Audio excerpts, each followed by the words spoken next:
ની દેરી તોડી પાડતા સ્થાનિકો વિફર્યા હતા। પ્રિયા સિનેમા 4 રસ્તા પાસે મંદિર પર કર્યું છે તંત્રનું બુલડોઝરના તોડકામના દ્રશ્યો આપ જોઈ રહ્યા છો। મંદિરની દેરી તોડી પાડતા માઈ ભક્તો રીતસરના રડ્યા હતા। ભક્તોએ કોર્પોરેશનની દબાણ શાખાની ગાડીનો ઘેરાવ કર્યો હતો। ભક્તોએ કહ્યું કે અમને કોઈ પણ નોટિસ આપ્યા વગર દેરી તોડી પાડી છે। અમારી લાગણી દુભાઈ છે। 80 વર્ષ જૂની માતાજીની દેરી હતી।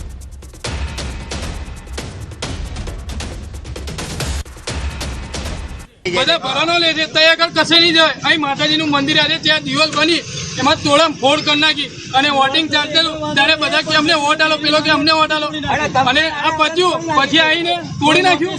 અહીં માતાજીને ફોટો બી ના રહેવા દીધો, બધું તોડી નાખ્યું। બનાસકાંઠાથી સમાચાર। થલવાડા ગામે એક વ્યક્તિની હત્યા નજીવી બાબતે પાઇપો વડે હુમલો કરી હત્યા કરવામાં આવી। મોટી સંખ્યામાં સમાજના લોકો એકઠા થયા। મૃતદેહ સ્વીકારવાનો પરિવારજનોનો ઇનકાર। હત્યારા નહીં પકડાય ત્યાં સુધી મૃતદેહનો અસ્વીકાર। મટન શોપની ગંદકી અને પીંછા ઘાસચારામાં ઉડીને આવતા કહેવા ગયા હતા, જેને લઈને હુમલો કરાયો। 3 લોકોએ પાઇપો વડે હુમલો કરતા ગંભીર ઇજાઓ પહોંચતા મોત થયું। એ લોકોની જ્યાં સુધી ધરપકડ નહીં થાય ત્યાં સુધી અમે વડગામ સિવિલમાં બોટ આ મૈયત સ્વીકારીશું નહીં અને આ લોકો ખૂબ જ ગુનાહિત ઇતિહાસ ધરાવે છે અને ખૂબ માથાભારે તત્વો છે અને લોખંડની પાઇપો વડે માથામાં ગંભીર ઇજાઓ પહોંચાડી હત્યા કરવામાં આવી છે। સાબરકાંઠાથી સમાચાર। ખેડબ્રહ્માના સંગ્રામપુરમાં 3ની હત્યાનો મામલો। ખેડબ્રહ્મા પોલીસ મથકે 2 અલગ અલગ ફરિયાદ નોંધાઈ। પતિએ પત્ની પર આડા સંબંધનો વહેમ રાખી કુવાડીના ઘા ઝીક્યા હતા। પત્ની ગંભીર રીતે ઘાયલ થતા સારવાર હેઠળ। 2 વર્ષના પુત્રની પણ કુવાડીના ઘા ઝીકી હત્યા કરી। પત્ની અને પુત્ર પર કુવાડીના ઘા ઝીકતા હત્યારાની માતા વચ્ચે પડતા તેની હત્યા કરી। માતાને પણ કુવાડીના ઘા ઝીકતા મોત નીપજ્યું હતું। આ જોઈ હત્યારાના ભાઈ અને કાકીએ હત્યારા શ્રવણ પર બોથડ પદાર્થો વડે હુમલો કર્યો હતો। હત્યારાનું મોત નીપજતા પોલીસે ભાઈ અને કાકી વિરુદ્ધ હત્યાનો ગુનો નોંધ્યો છે। ઘટનામાં 2 વર્ષના પુત્ર, માતા અને હત્યારાનું મોત નીપજ્યું છે। પત્ની ગંભીર। ખેડબ્રહ્મા પોલીસે ઘટના અંગે ગુનો નોંધી તપાસ હાથ ધરી છે। અત્યારે જે પ્રાથમિક આપણને માહિતી મળી તે મુજબ જે શ્રવણભાઈ જે છે એને સતત પોતાની પત્ની ઉપર વહેમ રહેતો હતો અને તેના કારણે તે લોકો વચ્ચે છેલ્લા થોડા સમયથી વારંવાર ઝઘડા પણ થતા હતા અને એ વહેમાઈને તે આ ઝઘડાની અંદર તેને આ રીતે હુમલો કરેલો છે।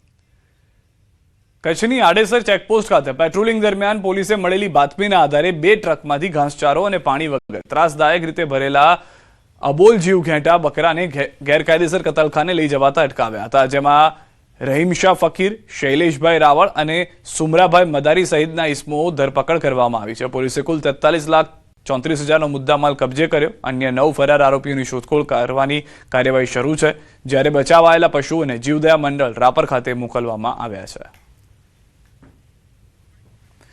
દ્રશ્યોમાં પણ જોવા મળી રહ્યું છે કે કઈ રીતે કતલખાને લઈ જવાનો આખો પ્લાન હતો કે જે પોલીસે નિષ્ફળ કરી દીધો છે। હજી પણ કેટલાક લોકો જે આ સમગ્ર ઘટનાક્રમની અંદર સામેલ છે તેઓ ફરાર છે, જેઓને પકડવા માટે પણ પોલીસ તરફથી પ્રયાસો શરૂ કરી દેવામાં આવ્યા છે। ગેરકાયદેસર કતલખાને લઈ જવાતા અટકાવતા આ સમગ્ર ઘટનાને લઈને જાણ થઈ હતી। જામનગરમાં પોલીસને હથિયાર દેખાડનારને કાયદાનું ભાન કરાવાયું છે। દિગ્જામ પાસે પોલીસને તીક્ષ્ણ હથિયાર દેખાડનાર આરોપીનું રિકન્સ્ટ્રક્શન। 2 પોલીસ વેનમાં સુરક્ષાકર્મીને ધાર્યું દેખાડી ધમકાવતો લુખ્ખો વિડીયોમાં જોવા મળ્યો હતો। વાયરલ વિડીયો બાદ પોલીસે બંનેને ઝડપી કરી હતી કાર્યવાહી। હાથ જોડી હથિયાર દેખાડનાર અને તેની સાથેના શખ્સે પોપટ બની માફી માંગી। તો દ્રશ્યોમાં પણ જોવા મળી રહ્યું છે કે પહેલા એક પીસીઆર વાન હતી કે જે ત્યાંથી નીકળતી હોય છે, તેને ભગાડવામાં આવે છે। તેમાં જે પોલીસ હતી તેને ધાર્યું દેખાડી અને ડરાવવામાં આવે છે। ત્યારબાદ તે વ્યક્તિનો વિડીયો વાયરલ થાય છે। પોલીસને પણ શરમ આવે છે કે આ તો આપણી નાક નીચે આ થઈ ગયું છે। જે પોલીસ કર્મચારીઓ હતા તેના પર શું એક્શન લેવાયું તો ખ્યાલ નથી આવ્યો, પરંતુ ત્યારબાદ પોલીસે આ જે હથિયાર દેખાડતા હતા તે વ્યક્તિ અને તેની સાથે જે અન્ય એક વ્યક્તિ હતો તેને લઈને સરઘસ કાઢ્યું હતું।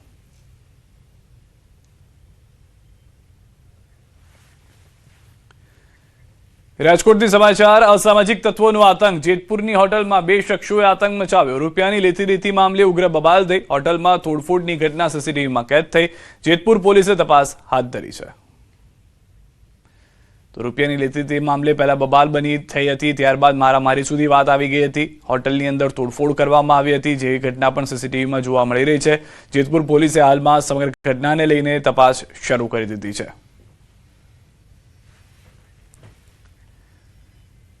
सीसीईની ભરતી પ્રક્રિયામાં સીબીઆરટી પદ્ધતિનો વિરોધ ઉમેદવારો પહોંચ્યા ગાંધીનગર. બેનરો સાથે ઉમેદવારોએ કર્યો વિરોધ. ગુજરાત ગૌણ સેવા પસંદગી મંડળ દ્વારા લેવાતી પરીક્ષામાં CBRT પદ્ધતિની જગ્યાએ MCQ OMR પદ્ધતિથી લેવામાં આવે તેવી માંગ. ભૂતકાળમાં CCEની પરીક્ષા CBRT પદ્ધતિથી લેવામાં આવી હતી, જેમાં મોટાભાગના ઉમેદવારોના ગુણમાં વિસંગતતા જોવા મળી હતી. ઉમેદવારોના ગુણમાં વિસંગતતા હોવાથી અસંખ્ય મહેનતુ ઉમેદવારોને અન્યાય થયો હતો, જેથી નવી CCE પરીક્ષા જે ટૂંક સમયમાં લેવામાં આવનાર છે તે CBRT પદ્ધતિની જગ્યાએ MCQ OMR પદ્ધતિથી લેવામાં આવે તેવી માંગ ઉઠી છે. અમારી એક જ રજૂઆત છે કે CCEની પ્રાથમિક પરીક્ષા CBRTની જગ્યાએ ઓફલાઈન યોજવામાં આવે. કેટલા સમયથી રજૂઆત કરો છો તમે? અમે 2 મહિનાથી રજૂઆત કરી રહ્યા છીએ, પણ અમારું કોઈ સાંભળવા તૈયાર નથી. અમે ગૌણ સેવામાં રજૂઆત કરી તો એ લોકો એમને GADમાં જવાનું કીધું. GADમાં અમે ગયા તો ત્યાં આગળથી કોઈ સરખો રિસ્પોન્સ મળ્યો નથી. અમારી ખાલી સરકારને એટલી માંગણી છે કે અમે લોકો ગયા ફર્સ્ટ CBRT પદ્ધતિથી જ્યારે CC લેવાય ત્યારે લોકોને બહુ ઓછા માર્ક્સ, અમુકને વધી ગયા, અમુકને ઓછા આવ્યા. લોકોને 40 માર્ક્સ વધી ગયા છે અને અમુકને 10 માર્ક્સ મળેલા છે. તો અમુક વિદ્યાર્થીઓનો એટલો પ્રોબ્લેમ થયો છે કે પોતાના ભાવિ ભવિષ્ય માટે એ લોકો બિચારા પાછળ રહી જતા હોય છે. અમારી ખાલી સરકારને એટલી જ માંગણી છે કે CBRT પદ્ધતિ બંધ કરો અને અમારી ઓફલાઈન એક્ઝામ લેવાય, એટલા માટે અમે અહીંયા માંગણી કરવા માટે આવ્યા છીએ. સુરેન્દ્રનગરમાં 26 એપ્રિલના રોજ યોજાયેલ સ્થાનિક સ્વરાજની ચૂંટણીમાં મોટાભાગે શાંતિપૂર્ણ રીતે મતદાન પૂર્ણ થયું હતું, પરંતુ ચુડા તાલુકાના જેપર ગામે આવેલા મતદાન કેન્દ્રમાં EVMમાં ટેકનિકલ ખામી સર્જાતા પરિસ્થિતિ બદલાઈ. EVMમાં ખામીના કારણે બપોર બાદ મતદાન પ્રક્રિયા રોકવી પડી હતી અને તંત્ર દ્વારા ચૂંટણી આયોગ પાસે પુનઃ મતદાન માટે મંજૂરી માંગવામાં આવી હતી. મંજૂરી મળ્યા બાદ આજે વહેલી સવારે 7 વાગ્યાથી ફરી મતદાન શરૂ કરવામાં આવ્યું છે. ગ્રામજનોએ ઉત્સાહપૂર્વક ફરી મતદાનમાં ભાગ લીધો.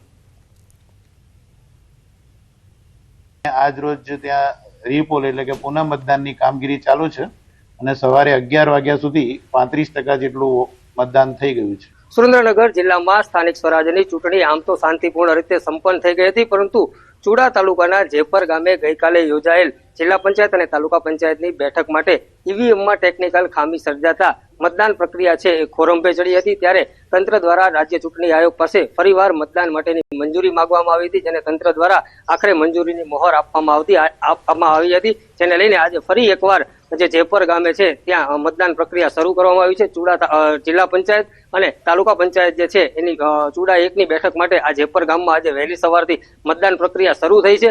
ગ્રામજનોમાં સતત બીજા દિવસે પણ મતદાન કરવા માટેનો ક્યાંક ને ક્યાંક ઉત્સાહ છે એ જોવા મળી રહ્યો છે. વહેલી સવારથી મહિલાઓ તેમજ વૃદ્ધો સહિતના લોકો છે એ મતદાન કરી રહ્યા છે. કુલ આ ગામમાં 643 જેટલા મતદારો છે તેમના દ્વારા આજે ફરીવાર મતદાન કરવામાં આવશે, પરંતુ ક્યાંક ને ક્યાંક આ ફરીવાર મતદાનની પ્રક્રિયા જે છે એ સુરેન્દ્રનગર જિલ્લા વહીવટી તંત્રની કામગીરી સામે સવાલો ઉભા કરી રહ્યા છે. કારણ કે ચૂંટણી અગાઉ જે સ્થાનિક જે વહીવટી તંત્ર છે તેના દ્વારા એવા દાવા કરવામાં આવી રહ્યા હતા કે સુરેન્દ્રનગર જિલ્લા વહીવટી તંત્ર સ્થાનિક સ્વરાજની ચૂંટણી માટે સંપૂર્ણપણે સજ્જ છે, પરંતુ માત્ર એક EVMમાં નાની એવી ટેકનિકલ ખામી સર્જાતા ફરી એકવાર મતદાન પ્રક્રિયા છે બીજી વાર કરવાની નોબત આવી છે, જેને લઈને ક્યાંક ને ક્યાંક સુરેન્દ્રનગર જિલ્લા વહીવટી તંત્રની કામગીરી સામે પણ સવાલો ઉભા થયા છે.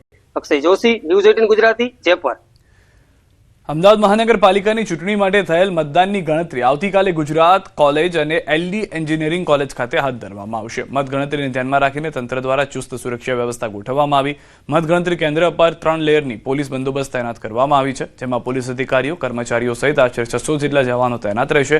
ઉપરાંત સમગ્ર પ્રક્રિયા દરમિયાન CCTV કેમેરા અને બોડી વોર્ન કેમેરાની મદદથી સતત નજર રાખવામાં આવશે, જેથી મતગણતરી પ્રક્રિયા શાંતિપૂર્ણ અને પારદર્શક રીતે પૂર્ણ થઈ શકે. અહીંયા 3 લેયરમાં ઇલેક્શન કમિશનની ગાઈડલાઇન્સ પ્રમાણે સિક્યોરિટી ગોઠવાયેલી છે. એમાં SRP અને લોકલ પોલીસમાં હથિયારી પોલીસ અને સિવિલ પોલીસના બંદોબસ્ત ચાલુ છે. બધી લેયર ઉપર HSMD DSMD ગોઠવાયેલું છે અને બધી વ્યવસ્થા, પાર્કિંગ વ્યવસ્થા,